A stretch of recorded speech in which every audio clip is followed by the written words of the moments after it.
Hi, I'm Assistant Professor Essence College of Technology. I welcome for the another session.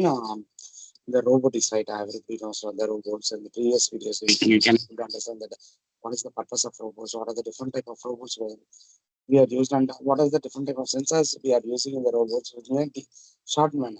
Now we are going to discuss in detail about the sensor purpose and how the sensor has been actuated and how the sensor is particularly used in applications are going to discuss in this video. So before going to video, I'd like to share the presentation related to the topic is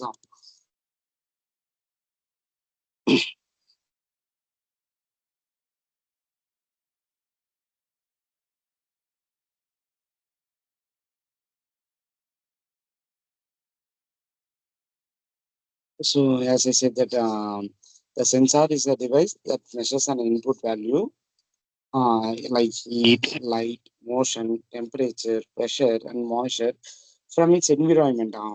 And it is able to convert it into data that can be interpreted by either a human or a machine.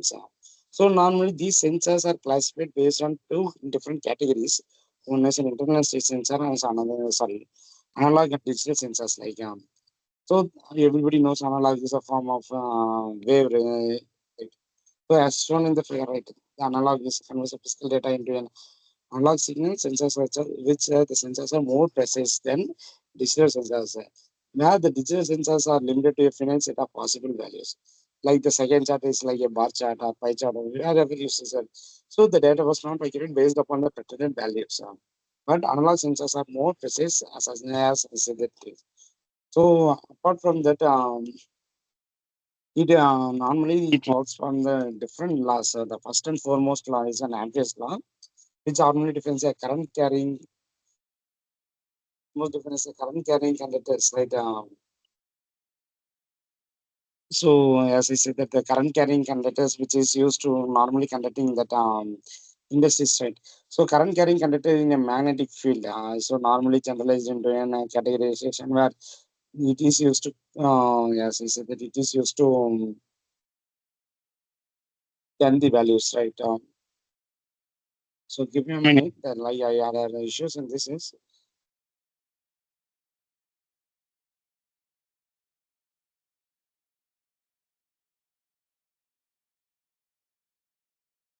So, as I said that earlier, right, the values we can use to say that these are Ampere's law. So, the current carrying conductors is always an produce and experience a magnetic field. So, is a force that is a galvanometer. Then we moving towards an Kirchhoff's law. There is a transition temperature at which ferromagnetic materials exhibit paramagnetic behavior. So then we move towards Faraday's law of induction. The coil resists a change in magnetic field by generating an opposing voltage or current. Example, a transformator. The photovoltaic effect. When the light strikes certain semiconductor materials, the resistance of materials decreases. Example, photoresistors. So, and this is based on, this is the different type of laws where they are using to understand whether the robots has been, robot sensors are working on a different laws.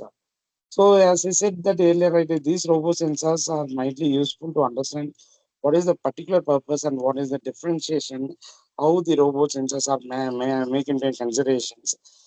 So apart from that,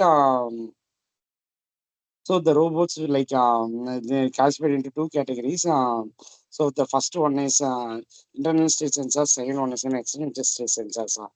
So the device belong to used to measure the position, velocity, acceleration of the robot joint or end effectors.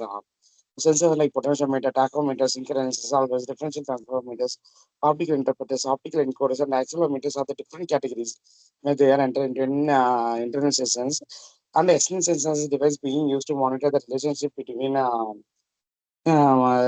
robotic kinematics or dynamics within the task surrounding of the object manipulated, like digital compass, large sensor, global positioning system sensors, GPS, radar. These are the things they are going to use in this robotics. These sensors, these plays a vital role, and by using these type of sensors, they are categorized into a different level categories where it has to be particularly performed under different considerations. So without these robots, We cannot able to do some with sensors. Without internet sensor, the robot cannot function its own. So these sensors plays a vital role in this sectors. So we will catch up in the next video on the current explanation of touch sensors. Till that, bye bye. Thank you.